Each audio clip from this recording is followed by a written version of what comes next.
और आगाज करेंगे बिहार की बड़ी और अहम खबरों के साथ। सबसे पहले खबर नीतीश कुमार की। बता दें कि मुख्यमंत्री नीतीश कुमार की समृद्ध यात्रा का आज दूसरा दिन है और सीएम नीतीश कुमार अपनी यात्रा के दौरान मोतिहारी पहुंचे हैं। इस दौरान सीएम नीतीश ने कई विकास योजनाओं का उद्घाटन और शिलान्यास किया। इस दौरान उनके साथ उप मुख्यमंत्री विजय सिन्हा, सम्राट चौधरी और मंत्री विजय कुमार चौधरी भी मौजूद रहे। इसके बाद सीएम नीतीश ने अलग अलग स्टॉल का निरीक्षण किया। जीविका दीदियों के स्टॉल को देख सीएम नीतीश विशेष तौर पर काफी खुश हुए और सीएम ने मोतिहारी को करोड़ों के तोहफे दिए हैं। नीतीश कुमार ने अपनी समृद्ध यात्रा के क्रम में महिला औद्योगिक प्रशिक्षण संस्थान यानी कि वुमेन आईटीआई और सेंटर ऑफ एक्सीलेंस का निरीक्षण किया। इस दौरान उन्होंने संस्थान में उपलब्ध शैक्षणिक सुविधाओं और आधुनिक प्रशिक्षण व्यवस्था और चल रही विकास परियोजनाओं की विस्तृत समीक्षा की। जो शुरू में 23 में जो किया गया था 3,67,000, तो अभी तो 73,000 बंद है, अभी नहीं है, हो रहा है। अब तो जब होगा हम लोग कोशिश कर ही रहे हैं। तो कुल मिलाकर के जो पहले करा दिया हम लोगों ने 23 में 2,58,000, अब बाद में इसका आपको कह दिए 2,66,000 तो अब कुल मिलाकर के सरकारी शिक्षकों की संख्या हो गई है 5,24,000। अब जो बचे हुए हैं जो हम बता दिए हैं उसके लिए हम लोग फिर इलाज के लिए करने की कोशिश कर रहे हैं ताकि उसमें जितने भी होंगे सही तो उसमें आ जाएंगे इसमें। तो उसी तरह से अब सब तरह से काम किया गया है शिक्षा के क्षेत्र में। अब स्वास्थ्य सेवाओं में भी बहुत ज़्यादा सुधार किया गया है। पहले पुराना जो था, पहले वाले जो लोग थे हम लोगों के आने के पहले, तो उन लोगों की क्या स्थिति थी स्वास्थ्य सेवाओं में इलाज के लिए, तो प्रति माह मात्र 39 मरीज ही आते थे। अब एक दिन लोग इलाज के लिए जाता था तो 1 या 2 जाता था। ये बहुत खराब। जैसे ही हम लोग आए हम लोगों ने कहा कि भाई ये तो बड़ा खराब बात है, लोगों को इलाज के लिए जरूरी रहता है, काहे नहीं होता है, एकदम नहीं होता है। तो उसके लिए भी हम लोगों ने सब तरह से सारा का पूरा हम लोगों ने इन सब लोगों के लिए स्वास्थ्य के लिए काम किया है। और वर्ष 2006 से ही अस्पतालों में मुफ्त दवा और इलाज की पूरी व्यवस्था की गई। अब जान लीजिए, अब प्राथमिक स्वास्थ्य केंद्र में हर महीने औसतन 11,600 मरीज आते हैं। अब तो पहले तो ये सब तो हो ही रहा लोगों के फायदा, लेकिन पहले जितना देख लीजिए, पहले मात्र 6 मेडिकल कॉलेज थे, अब उसको भी हम लोगों ने बढ़ाया तो उसके लिए तो तुरंत हो गया है, 12 हो गया है। अब उसके अलावे और हर जिले के लिए और काम हो रहा, 27 वाला का काम हो रहा, 27 का। और जदयू के पूर्व प्रदेश सचिव डॉक्टर चंदन यादव सहित कई नेताओं ने राष्ट्रीय लोक मोर्चा की सदस्यता ली है। पार्टी कार्यालय में हुए इस कार्यक्रम में बड़ी संख्या में आरएलएम के नेता और कार्यकर्ता मौजूद थे। इस पार्टी के संगठन विस्तार और जमीनी पकड़ मजबूत करने की दिशा में बड़ा कदम माना जा रहा है। बता दें कि राष्ट्रीय लोक मोर्चा यानी कि आरएलएम के राष्ट्रीय अध्यक्ष और राज्यसभा सांसद उपेंद्र कुशवाहा ने पटना स्थित पार्टी कार्यालय में आयोजित एक प्रेस कॉन्फ्रेंस के दौरान दल बदल और राजनीतिक उठापटक पर बेबाक टिप्पणी की। उन्होंने साफ किया कि उनकी पार्टी किसी को तोड़कर नहीं ला रही, बल्कि जो लोग अपनी पुरानी पार्टी छोड़कर आ रहे हैं वे अपनी मर्जी से और रालुमू के आरएलएम में शामिल हो रहे हैं। और उनके इस बयान को बिहार की मौजूदा राजनीतिक परिस्थितियों में बेहद अहम माना जा रहा है, जहां दलों के भीतर असंतोष और टूट की चर्चाएं लगातार सुर्खियों में बनी हुई हैं। जनता दल यूनाइटेड को पहले छोड़ चुके हैं, ऐसा नहीं कि हमने कहा कि जनता दल यूनाइटेड को डॉक्टर चंदन यादव जी पहले ही छोड़ चुके, इन्होंने इस्तीफा किया, उसके बाद हमसे इनका संपर्क हुआ। अब वहां क्यों छोड़ा नहीं छोड़ा यह तो इनका विषय है, लेकिन वहां से हमने जेडीयू से सीधे इनको नहीं लाया है, नहीं लिया है। जेडीयू को ही छोड़ चुके पहले ही, और छोड़ने के बाद जब हमसे संपर्क हुआ तो हमने कहा कि बिल्कुल ठीक है, आइए तो आ गए। भैया इस्तीफा करने के बाद हमसे संपर्क हुआ, अभी तो वहां से कहां से हमारी पार्टी या बाकी पार्टी में कौन कहां टूट रहा है या हमारी और उस पार्टी की जवाबदेही है, लेकिन टूटने के बाद वह कहां गया वह तो एक अलग विषय है ना। चलिए। उपेंद्र जी, एक सवाल ये है कि आरएसएस के 100 साल होने पर आपको निमंत्रण मिला है।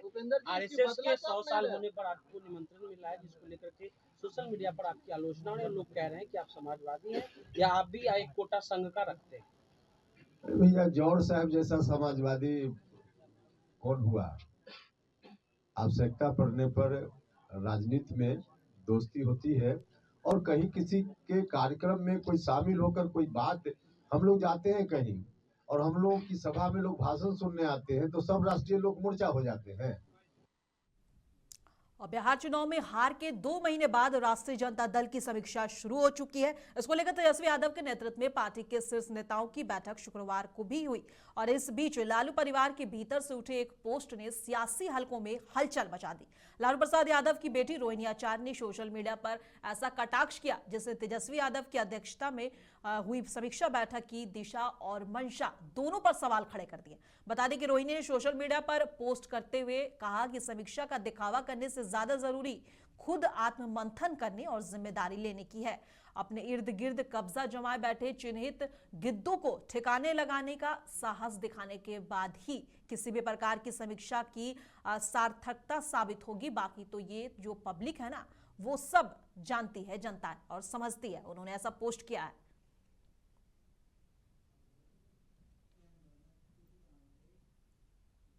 अब भोजपुर में पुलिस अधीक्षक की पहल पर कोइलवर थाना परिसर में जनता दरबार सभ्रमण कार्यक्रम सफलतापूर्वक आयोजित किया गया। इस कार्यक्रम का उद्देश्य आम लोगों की समस्याओं को सीधे सुनना और उनका त्वरित समाधान यानी कि तुरंत समाधान करना है। जनता दरबार में स्थानीय लोगों ने अपनी शिकायतें और सुझाव पुलिस अधिकारियों के सामने रखी।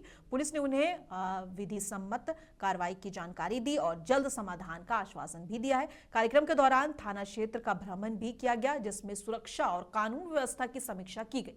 पुलिस ने आम लोगों से सहयोग की अपील की है और भरोसा दिलाया कि भविष्य में ऐसे कार्यक्रम नियमित रूप से आयोजित किए जाएंगे। फरियादी आए हैं जिन्होंने कई सारे अपने केसेस में जो कारण से पेंडिंग है उसके बारे में बताया गया है। इस संबंध में तुरंत आईओ और एसएचओ एसडीपीओ भी यहाँ थे और उनको निर्देशित किया गया है कि जल्द से जल्द केसेस का डिस्पोज किया जाए। इसके साथ साथ ट्रैफिक से संबंधित बहुत सारे हम लोगों को सुझाव मिले हैं, उस पर भी हम लोग कार्य कर रहे हैं। और कई सारे और भी बिंदु प्राप्त हुए हैं कि कहाँ पर क्या समस्याएँ हैं, उसको लेकर के हम लोग विधिवत उसका नोट कर लिए और जल्द से जल्द उसके संबंध में निराकरण कराया जाए। ये कई सारे मामले जो कि ज़मीन संबंधी दखल कब्जा और इससे संबंधित था, उसमें विधिवत कार्रवाई के लिए जहां तक संभव हो पुलिस का जो रोल है ज़मीन संबंधी कार्य में, उसके तहत हम लोग कार्रवाई करेंगे। और कई सारों को जो शनिवार बैठक सीओ ऑफिस में होता है उसमें उपस्थित होने के लिए बुलाया। और पटना स्थित बीजेपी प्रदेश कार्यालय में प्रेस कॉन्फ्रेंस के दौरान पटना साहिब सांसद रविशंकर प्रसाद ने पश्चिम बंगाल की ममता बनर्जी सरकार पर कड़ा हमला किया है। उन्होंने कहा कि बंगाल में ईडी और अन्य जांच एजेंसियों को अपना काम करने से रोका जा रहा है, अधिकारियों पर हमले हो रहे हैं और कानून व्यवस्था चरमरा गई है। सांसद ने आरोप लगाया है कि राज्य सरकार राजनीतिक संरक्षण देकर जांच में बाधा डाल रही है। उन्होंने इसे संविधान और लोकतंत्र के खिलाफ बताया है और भरोसा दिलाया है कि केंद्र सरकार कानून के दायरे में रहकर जांच जारी रखेगी और दोषियों को बख्शा नहीं जाएगा।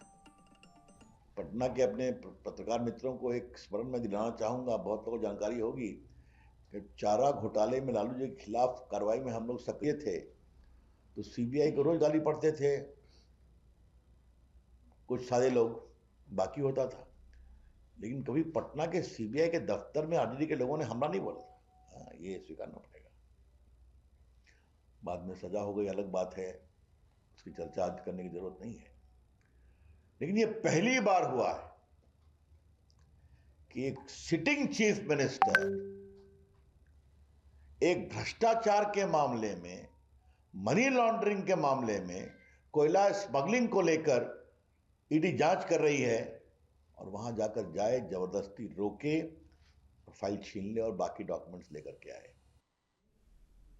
अब मधेपुरा की हिना खातून हत्याकांड में आरोपियों की गिरफ्तारी के बाद एएसपी परविंद्र भारती ने बयान पर अब विवाद खड़ा हो गया है। दरअसल प्रेस कॉन्फ्रेंस में एएसपी ने हत्या की वजह से हिना के घर बाहरी लोगों का आना जाना बताया था, जिससे पीड़ित परिवार और समाज में भारी नाराजगी है। लोगों का कहना है कि हिना एक विधवा महिला थी और पुलिस उनके चरित्र पर सवाल उठाकर मौत के बाद भी उन्हें बदनाम कर रही है।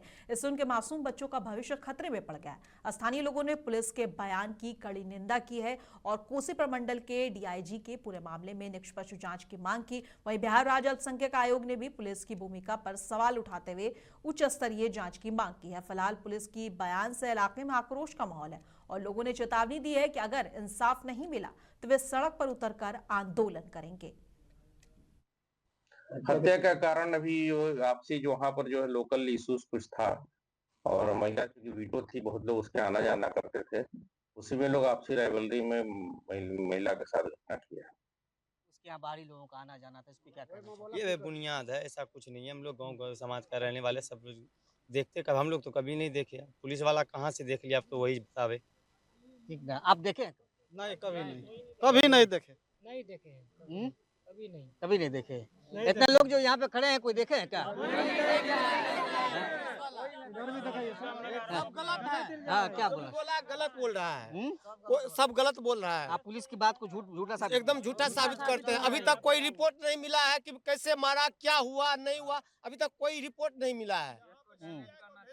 सीबीआई को भेजा जाए और पूरा इसका छानबीन होना चाहिए और जो निर्दोष को फंसाता है वो गलत है। निर्दोष जो किया कोई और फंसाता है किसी और को, क्या कारण है? पैसे के लालच में वो कुछ भी कर सकता है। अभी तक कोई रिपोर्ट क्या दिया गया है। आप पुलिस के बयान को किस एंगल से लेते हैं? पुलिस का बयान बेबुनियाद है, वो गलत बोल रहा है। आप लोगों ने कभी नहीं देखा? अगर उस औरत के आश्रम को जो है आवाज उठा रहा तो गलत है, और उसमें घर का लड़का को नहीं होने देंगे, नहीं होता है। घर का लड़का को खुद फंसा दिया गया है।